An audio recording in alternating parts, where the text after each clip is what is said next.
नमस्कार विद्यार्थी मित्रांनो, आपण काल मॅथमॅटिक्स पार्ट 1 मध्ये पहिलं जे चॅप्टर आहे मॅथमॅटिकल लॉजिक, त्यामध्ये स्टेटमेंट म्हणजे काय, त्याची ट्रूथ व्हॅल्यू म्हणजे काय, स्टेटमेंट कसं ओळखायचं, कोणते वाक्य स्टेटमेंट असतात, कोणते वाक्य स्टेटमेंट नसतात, त्याची ट्रूथ व्हॅल्यू कशी लिहायची, टी किंवा एफ कसा लिहायचा ते आपण पाहिलं. आज आपण पुढचं काही डेफिनेशन बघणार आहोत. तर पहिले डेफिनेशन आहे लॉजिकल कनेक्टिव्ह्ज. लॉजिकल कनेक्टिव्ह्ज म्हणजे असे शब्द असतात की ते दोन वाक्यांना जोडतात. म्हणजे आपण जर असं म्हटलं 3 + 2 = 5, हे एक वाक्य आहे. आणि दुसरं आहे समजा 3 इज प्राईम नंबर. असे दोन वाक्य लिहिले. तर ह्या दोन वाक्यांना जोडून आपल्याला एक नवीन वाक्य तयार होत असतं. ते जोडण्यासाठी जे शब्द वापरतो आपण, जे लेटर म्हणजे वर्ड्स वापरतो, त्यांना लॉजिकल कनेक्टिव्ह म्हणतात. तर आपण ह्या दोन वाक्यांमध्ये अँड लिहिला तर एक वेगळं वाक्य तयार होईल. बघा, 3 + 2 = 5 and 3 is prime number, असं एक वेगळं वाक्य तयार होईल त्या एका शब्दामुळे. त्याला म्हणतात कनेक्टिव्ह, म्हणजे तो दोन वाक्यांना जोडतो. असे जे शब्द असतात त्यांना कनेक्टिव्ह्ज असं म्हणतात. The words which combine two simple statement. हे सिंपल स्टेटमेंट आहे दोघं, त्यांना कंबाईन करणारे जे वर्ड्स असतात त्यांना लॉजिकल कनेक्टिव्ह असं म्हणतात. या अँड ऐवजी तुम्ही ऑर शब्द लिहू शकता. ऑरने पण ते वाक्य जोडलं जाईल. किंवा तुम्ही ते इफ नंतर डॉट देन डॉट, म्हणजे इफ नंतर पहिलं स्टेटमेंट लिहायचं, देन नंतर दुसरं स्टेटमेंट लिहायचं, तरी ते जोडलं जाईल. एक नवीन वाक्य इफ देन मध्ये तयार होईल. म्हणजे इफ आणि देन हे कनेक्टिव्हचं काम करतात. किंवा तुम्ही या दोन वाक्यांमध्ये इफ अँड लिव्ह टाकू शकता.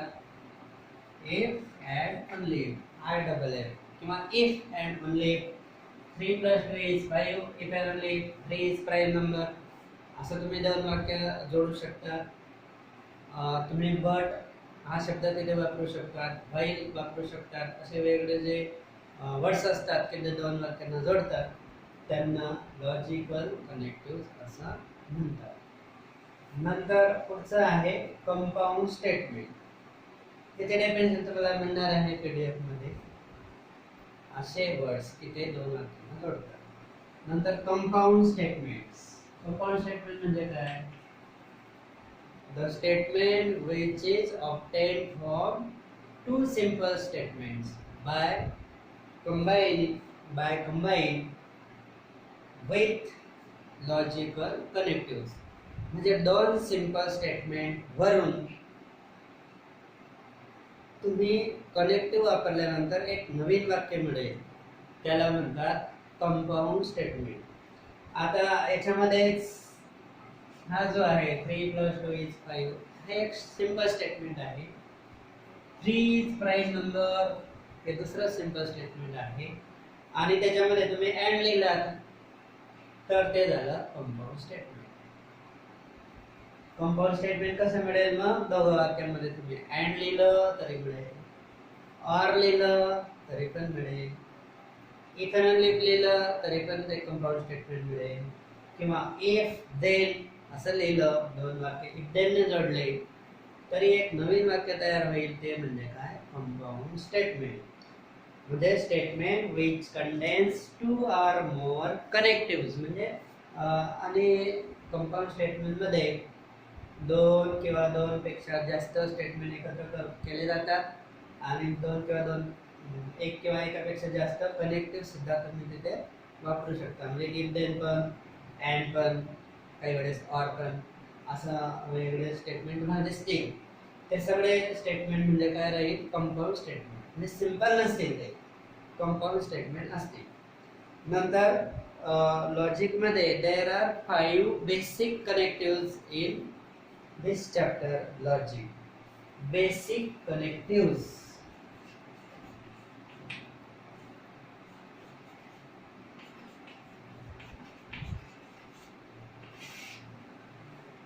कनेक्टिव्हज 5 प्रकारचे आपल्याला या चॅप्टर मध्ये शिकायचे. त्यांना म्हणतात बेसिक कनेक्टिव्ह. तर पहिलं कनेक्टिव्ह आहे कंजंक्शन. पहिलं जे कनेक्टिव्ह आहे नाव आहे conjunction.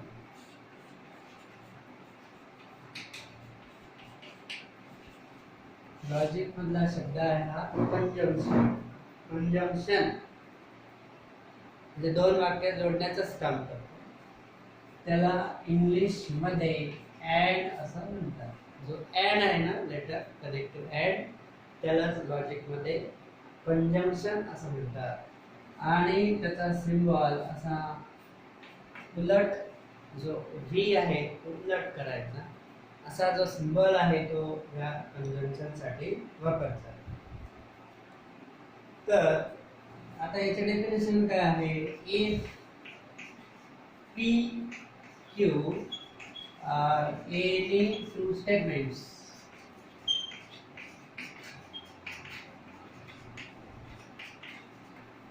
PQ are any two statements, then their conjunction is denoted by P. बघा, PQ हे कोणतेही दोन स्टेटमेंट असतील, then their conjunction is denoted by P लिहा, असा सिम्बॉल लिहा आणि क्यू लिहा, आणि त्याला वाचायचं काय, read as P and Q. P and Q असं त्याला वाचायचं. जसं आपण ए लिहितो, हा सिम्बॉल टाकतो आणि पी लिहितो. याला काय म्हणतो आपण, ए इंटरसेक्शन बी. तसं इथे काय वाचायचं, पी अँड क्यू. काय वाचायचं, P and Q. इथे लिहिलंय read as P and Q. हे तुम्हाला PDF मध्ये मिळणार आहे. आता तुम्ही फक्त बघायचं आणि PDF म्हणून ते आपल्याला लिहायचं आहे. तर अँड म्हणजे असा सिम्बॉल दिसला की त्याला अँड ने दर्शवायचं, अँड म्हणायचं. आता फॉर एक्झाम्पल समजा P हे दोन डॉट म्हणजे P is the statement. P हे स्टेटमेंट असेल समजा, समजा असं दिलं आहे, sin square theta plus cos square theta is equal to 1. हे स्टेटमेंट P आहे. आणि Q स्टेटमेंट आहे, Mumbai is in MP. Maharashtra म्हटलं तरी चालतं, MP म्हटलं तरी चालतं. महाराष्ट्र म्हटलं तर हे वाक्य बरोबर राहील, MP म्हटलं तर चुकीचं राहील. मग दोघा परिस्थितीमध्ये ते स्टेटमेंट आहे. देन P and Q म्हणजे त्यांचं कंपाऊंड स्टेटमेंट काय होईल, then P and Q is the statement sin square theta plus cos square theta is equal to 1.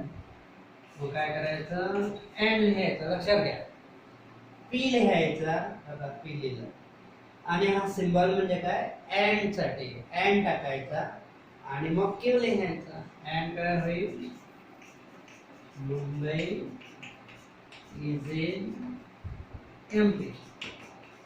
जे असेल ते, चूक असो बरोबर असो, ते स्टेटमेंट शेवटी स्टेटमेंट आहे. ते चूक असेल किंवा बरोबर असेल, दोघं बरोबर लिहू शकतो आपण, दोघं चुकीचे लिहू शकतो, ते स्टेटमेंटच असतील. आपण इथे एक बरोबर लिहिलंय, चुकीचं लिहिलं. तर ते काय आहे स्टेटमेंट आहे. हे स्टेटमेंट काय आहे कारण ते चुकीचं आपण मागच्या वेळी पाहिलं.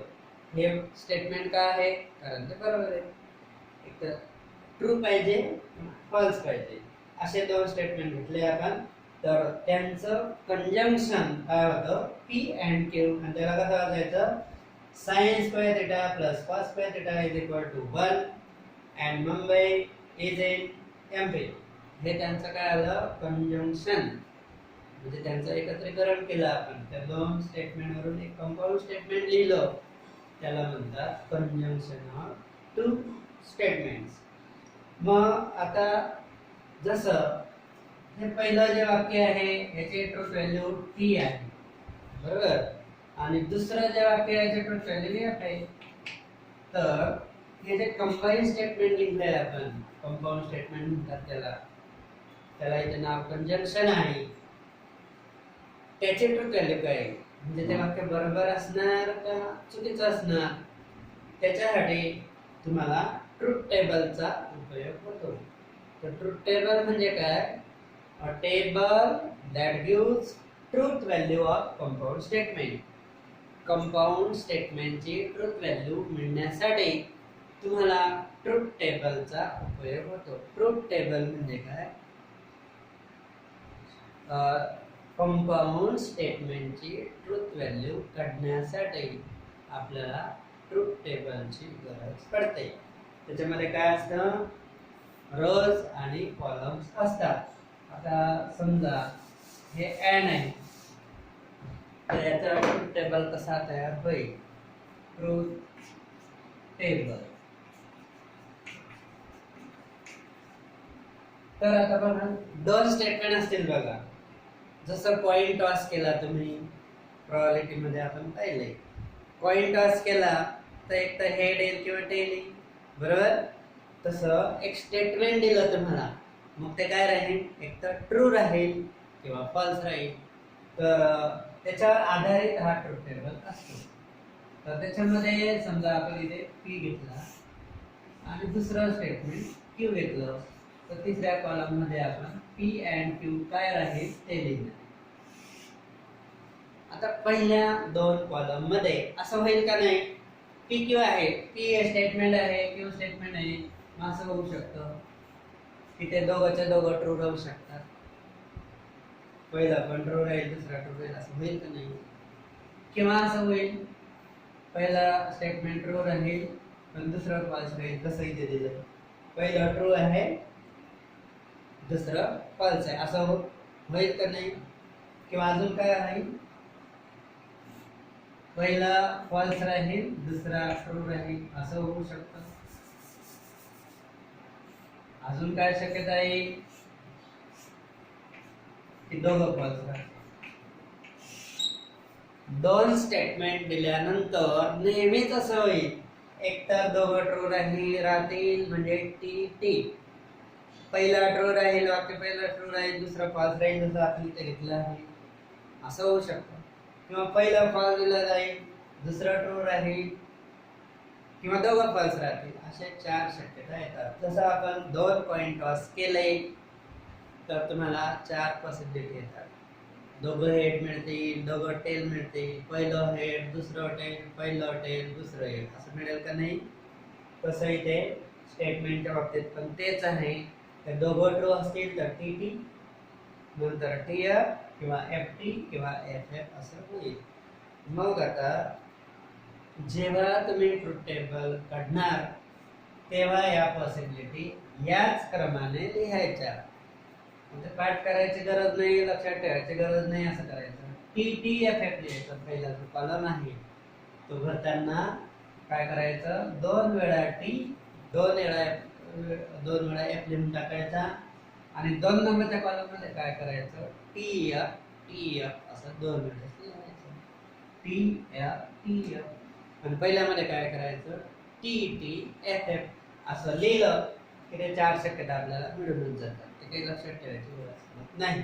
तर अँडचं वाक्य ट्रू केव्हा असेल मग आता बघा इथे बघा sin square theta plus cos square theta is 1 true आहे and Mumbai is in MP हे फॉल्स आहे. म्हणजे याची ट्रू व्हॅल्यू टी आहे पण याची फॉल्स आहे आणि कनेक्टिव्ह अँड आहे. आता अँडचं वाक्य असल्यामुळे हा पहिला पार्ट ट्रू आहे तर दुसरा पण ट्रू असला तरच ते वाक्य ट्रू होईल. तुम्ही म्हणजे आता म्हणताना आपल्याला आता होईल sine square theta plus cos square theta is बरोबर अँड मुंबईचे एमपी म्हणू शकता का आपण? आहे का ते? मुंबई एमपी मध्ये आहे का? फॉल्स आहे.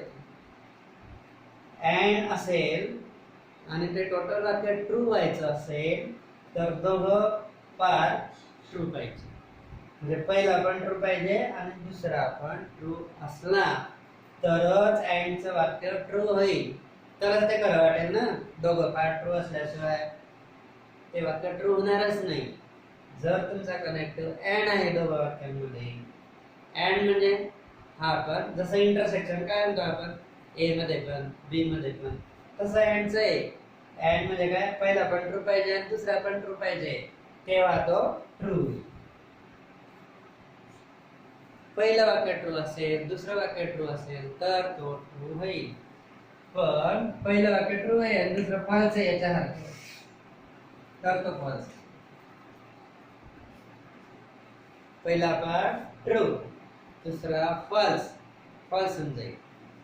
नंतर पहिला फॉल्स आहे दुसरा ट्रू आहे तरी फॉल्स होईल आणि दोघं फॉल्स आहे तरी फॉल्स होईल. मग काय लक्षात घ्यायचं आहे तुम्ही? अँडचं वाक्य जर असेल म्हणजे तुम्हाला काही वेगवेगळे एक्झाम्पल येतील. अँडचं ऑरचं ऑर म्हणजे आपण नंतर घेणार डिस्जंक्शन वगैरे वेगवेगळे कनेक्टिव्हिटी.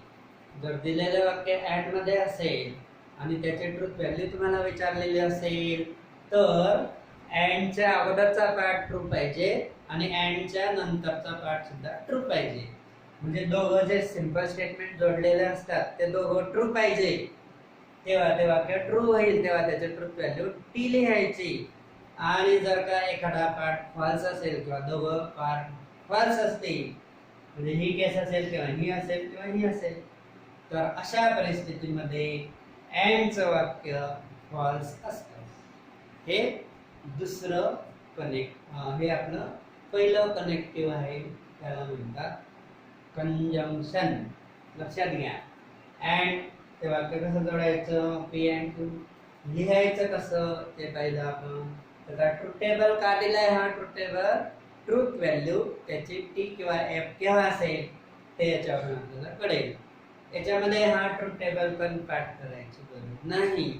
दोघं टी असतील तरच अँडचं वाक्य टी येतं असं लक्षात ठेवा.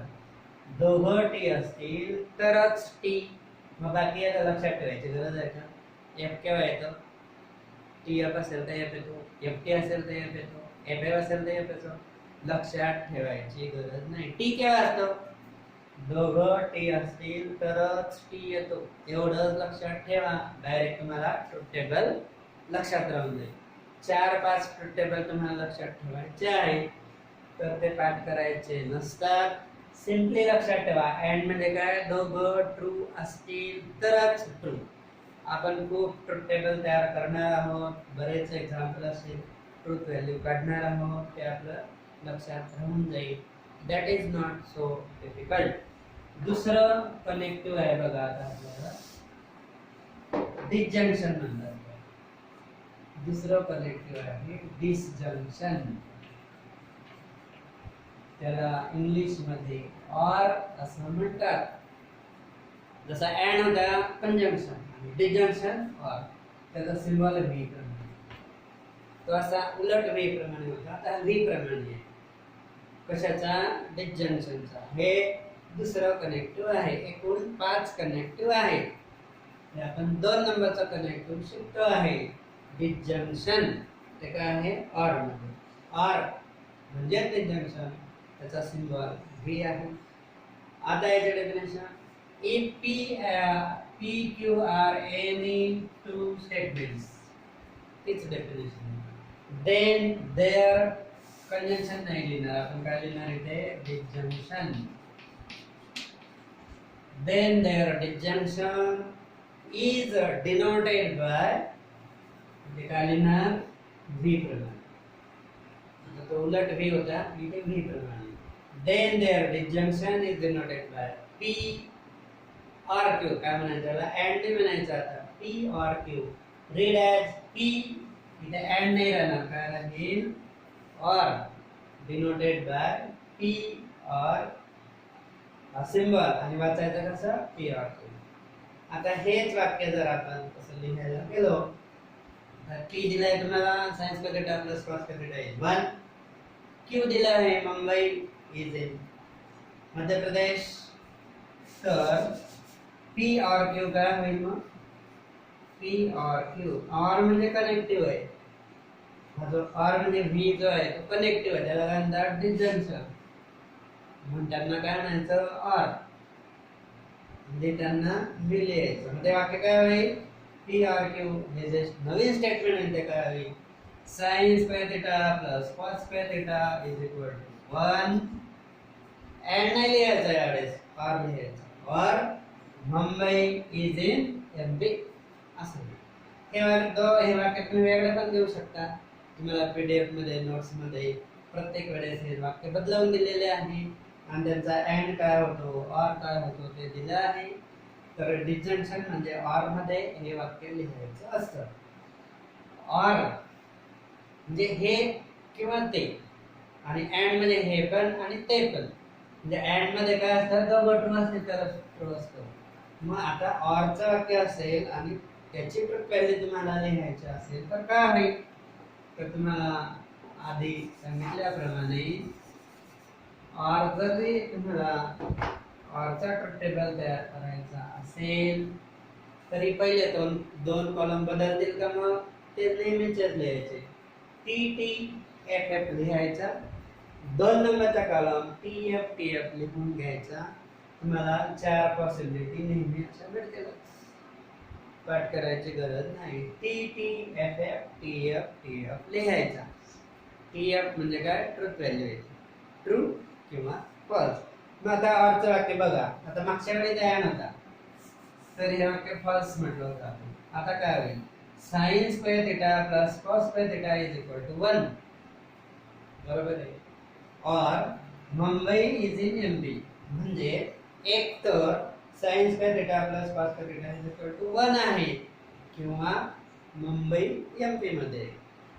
आता हा दुसरा पार्ट चुकीचा आहे तरी हे वाक्य बरोबर आहे कारण इथे एंड नाही आहे आता और आहे. म्हणजे ऑरचं वाक्य असलं ना तर कोणता तरी एक पार्ट जरी ट्रू असला तरी ते वाक्य ट्रू असणार. याचा अर्थ ट्रू आहे ना. एक तर हे किंवा हे म्हणजे बरोबर वाक्य आहे. मग एक तर हे ट्रू आहे किंवा हे ट्रू आहे तर टोटल वाक्य कसं होईल ट्रू. दोघांपैकी एक कोणता तरी पार्ट ट्रू असला तर ते वाक्य ट्रू होईल. दोघं पार्ट ट्रू असले तर होईलच होईल. पण दोघांपैकी एक जरी ट्रू असला तरी ऑरचे टोटल वाक्य जे आहे याची ट्रुथ व्हॅल्यू काय होईल टीच होणार. आता बघा टी होईल मागच्याप्रमाणे. दोघं ट्रू आहे आणि मध्ये और आहे तर ट्रूच होईल ना ते. म्हणजे 3 इज प्राइम नंबर और sum of angles of triangle is 180 म्हणजे दोघं स्टेटमेंट आपण और ने जोडले मग ते ट्रू राहील. दोघं ट्रू आहे ट्रूच राहील. पहिलं ट्रू आहे आणि दुसरं फॉल्स आहे. इथे पहिलं ट्रू दुसरं फॉल्स आहे तरी ऑरचं वाक्य ट्रू राहणार. हा बदल आहे. मागच्या वेळी एक होता आता ठीक आहे. नंतर पहिलं वाक्य फॉल्स आहे पण दुसरं ट्रू आहे तरी ते ट्रू राहील. आणि चौथा प्रकार दोघं फॉल्स आहे तेव्हाच तो फॉल्स होईल. ऑरचं वाक्य नेहमी ट्रू असतं. फक्त फॉल्स केव्हा राहतं ते दोघं फॉल्स असतील तरच फॉल्स असतो. एंड मध्ये काय आहे दोघं ट्रू असतील तर ट्रू. इथे कसं आहे दोघं फॉल्स असतील तरच फॉल्स. म्हणजे दोघं टेबल लक्षात ठेवण्याची हे लक्षात घ्या की एंडचं वाक्य आहे कंजंक्शन आहे तर काय लक्षात ठेवायचं आहे दोघं टी तर टी बाकीचे एफ. आणि ऑर मध्ये काय लक्षात घ्यायचं आहे दोघांपैकी एक जरी टी असला तरी ट्रू येतो. आणि फॉल्स केव्हा येतं, फक्त दोघं फॉल्स असतील तर. मग तुम्ही काय लक्षात ठेवा, ऑरचं वाक्य, ऑरचं वाक्य दिलंय आणि त्याची ट्रूथ व्हॅल्यू तुम्हाला विचारली, तर काय करायचं, दोघांपैकी एक जरी ट्रू असला तरी ट्रू, दोघं फॉल्स असले तरच फॉल्स, असं लक्षात ठेवा. हे पाठ करायची गरज नाही. ऑरचं वाक्य असेल, दोघं फॉल्स असतील तरच तो फॉल्स असतो, अदरवाईज ट्रू असतं. आजच्या पिरियड मध्ये आपण हे दोन कनेक्टिव्ह शिकलेलो आहोत, ते लिहून घ्या, एकदा वाचून घ्या आणि हे दोघं टेबल पाठ करू नका, लक्षात ठेवा मी जसं सांगितलं. अँड मध्ये काय आणि ते कसं लक्षात ठेवायचं, ऑर मध्ये काय आहे आणि ते कसं लक्षात ठेवायचं ते लक्षात घ्या. पुढच्या पिरियड मध्ये आपण नंतरचे 3 जे कनेक्टिव्ह राहिले ते बघणार आहोत. आज आपण हे 2 कनेक्टिव्ह फक्त लक्षात घ्या, ते लिहून घ्या. थँक्यू.